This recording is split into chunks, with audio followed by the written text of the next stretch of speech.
Bisu 3 bulan tak boleh bercakap, sakit tekak, rupanya anxiety.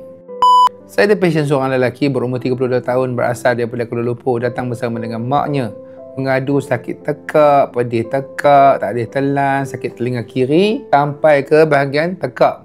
Sakit kepala migrain, leher tegang, leher sakit, mulut kering, mata berat dan rasa tercekik ni makin hari makin teruk sejak 3 bulan lepas. Dan dia telah berjumpa dengan pakar ENT seramai 2 orang. Tapi doktor cek semua, dah scan, dah scope, semua normal. Jadi dia makan ubatan sakit pun tak hilang. Makin hari makin teruk. Susah nak menelan, berat badan dia turun. Dia cuma boleh makan benda-benda yang lembut-lembut saja. Tetapi yang menjadi masalahnya sekarang adalah dia tak boleh bercakap. Dia datang jumpa dengan saya untuk rawatan. Tak boleh bercakap. Tak ada suara keluar. Macam bisu. Sebab dia kata sebab sakit. Pelik. Saya tak pernah jumpa lagi kes sakit tekak sampai tak boleh bercakap, tak ada suara. Dan doktor cek semua normal. Tak pernah jumpa. Ni kali pertama. Menarik. Saya kata kes ni menarik ni. Saya tengok. Saya kata ini macam simptom psychosomatic disorder. Macam anxiety, psychosomatic. Saya pun best. Saya bagi ubat kat dia separuh. Lepas setengah jam hilang. Tapi dia kata ada lagi separuh. Saya tambah lagi separuh. Jadi 1 miligram. Ubat anxiety. Menarik.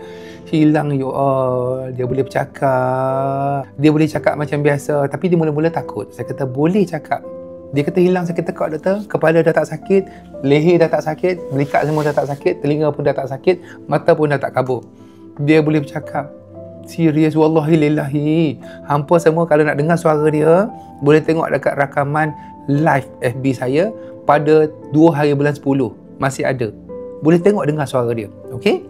So, saya tengok dia dah berkurang. Saya bawa kat dia kopi. Dia minum kopi habis. Lepas tu bagi roti. 2 bungkus roti habis. Serius, betul. Dia boleh bercakap. Saya rasa seronok sangat. Alhamdulillah. Pesakit-pesakit lain yang datang bersama dengan grup di hari itu lebih kurang dalam 5 orang. Bertepuk tangan. Alhamdulillah. Putera dah baik. Alhamdulillah. Dia orang tengok sendiri. Dia datang bisu. Lepas tu lepas sejam dia bercakap. Sungguh. Rupanya dia ada childhood trauma masa kecil.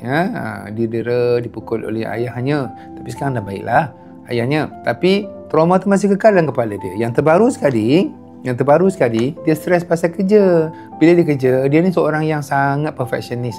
Jadi dia nak simpan duit. Makin hari, makin banyak dia nak simpan. Lagi banyak dia nak simpan, duit dia makin tak cukup. Duit sebenarnya cukup, tapi dia rasa macam tak cukup sebab dia nak menyimpan. Jadi stres bagi dia. Bila stres, anxiety datang. Anxiety dia makin hari makin teruk, sakit tekak sampai tak boleh telan. Dia sakit tekak sampai ke telinga semua. Sampai lama nak telan tak boleh dan tercekik dan hilang suara. Itulah dia. Saya bagi ubat anxiety kepada dia. Saya ajar dia. Reset otak dia. Aku baik. Aku kuat. Aku sembuh. Aku boleh lawan. Aku akan baik tanpa ubat. Allah tolong. Lepas tu saya kata kat dia, janganlah risau pasal duit-duit tu. Kalau dia risau pasal duit tu nanti, anxiety datang. Bila anxiety datang, dia akan jadi tegang leher dan sakit leher dan juga tak boleh cakap semula. So, saya suruh dia reset mindset. Halang trigger. Dan juga kalau penyakit tu datang kata, wahai anxiety, wahai sakit tekak, wahai hilang suara, wahai bisu, nyah kau dari sini. Halau jauh-jauh. Ubat makan bila perlu saja. Hampa pun entah-entah ada anxiety psychosomatic juga. Dah jumpa doktor tak baik-baik lagi kan? Dah jumpa ustaz pun tak baik juga. Tak tahulah. Hampa tak percaya sebenarnya. Lepas tu doktor kata anxiety, hampa tak terima sebenarnya kan? Sebab tu macam mana nak sembuh? Tak tahulah. Kita pulang lah ya. Bye.